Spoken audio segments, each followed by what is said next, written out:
তাকওয়া মানে কি? ইত্তাকুল্লাহ।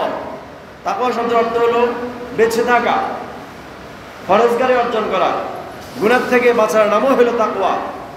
আর গুনাহ থেকে মানুষ কেন বাঁচে? আল্লাহ তাআলার ভয়ে। আর যার মধ্যে আল্লাহ তাআলার ভয় আসে সেই 5 ওয়াক্ত নামাজ জামাতের সাথে পড়ে, সেই শরীয়ত মোতাবেক চলে, আল্লাহ তাআলার হুকুম মোতাবেক চলে। আজকের দিনের এই দুই ব্যক্তির জন্য নয় যার তাকওয়া অর্জন হয় না। সুসজ্জিত হইলেই সুন্দর মানুষ দেখায়, কিন্তু তাকওয়াবান ফরেজগার বলা হয় না। সমাজে ভদ্র ভদ্র মনে হয়, শরীফ শরীফ মনে হয়, কিন্তু বাস্তবে সে শরীফ নয়, বাস্তবে সে ভদ্র নয়।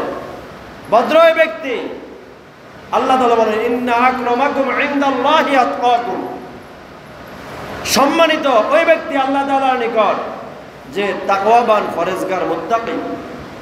ভদ্র ওই ব্যক্তি যে তাকওয়াবান ফরেজগার মুত্তাকি। শরীফ ওই ব্যক্তি যে তাকওয়াবান ফরেজগার মুত্তাকি। সে হলো শরীফ, সে হলো ভদ্র, সে হলো সম্মানিত, সে হলো ইজ্জতওয়ালা।